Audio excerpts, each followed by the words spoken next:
let's go through the injury updates. I know Irish fans were holding their breath with the injury to Jeremiyah Love in the game against USC. Marcus Freeman has met the media.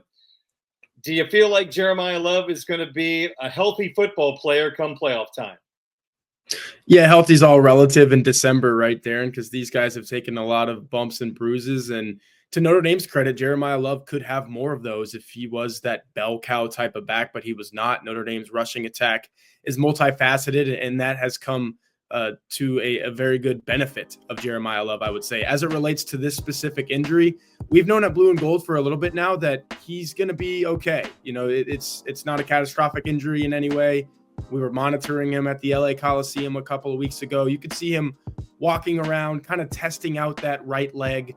I'm not sure exactly what the injury is, but we do know, and obviously, as Marcus Freeman said in his press conference on Sunday, that he's going to give it a go in the college football playoffs. So obviously, Notre Dame is a much better team when Jeremiyah Love is available. He scored a touchdown in all 12 regular season games this year, and that's the beauty of Notre Dame. I mean, I just wrote a column at Blue and Gold right now, so I'll plug that.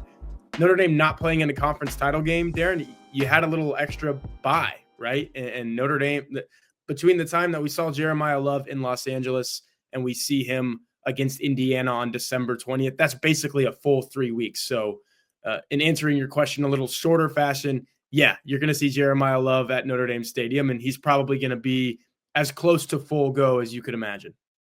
What about defensive lineman Howard Cross? Same thing with him.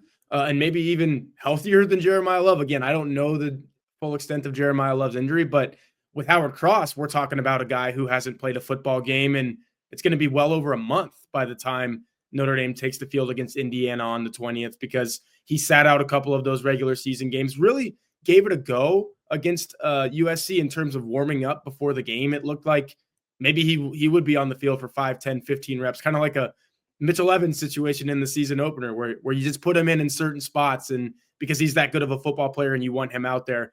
As it relates to the playoff, with these 3 weeks, again, that is a guy whose ankle is getting healthier and healthier as we go. I think you see a full go Howard Cross in the college football playoff. Tyler, the news not so good in regard to linebacker Kyngstonn Viliamu-Asa.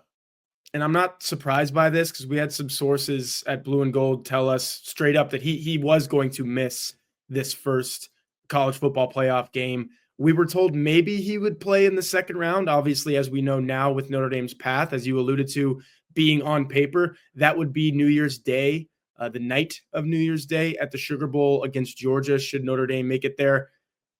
Based on, what Marcus Freeman said on Sunday, it doesn't sound great for KVA to play in that game. I mean, out indefinitely sounds like maybe you might see KVA in the national title if Notre Dame gets there. Again, it's not that concrete.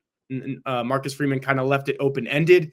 But as you said, Darren, it doesn't sound good. And what I saw in Los Angeles didn't look good either. He was wearing a heavy-duty straight leg knee brace, the type that doesn't allow for any knee flexion or bending or anything like that. So he's trying to really heal up, and his injury is obviously a bit more severe.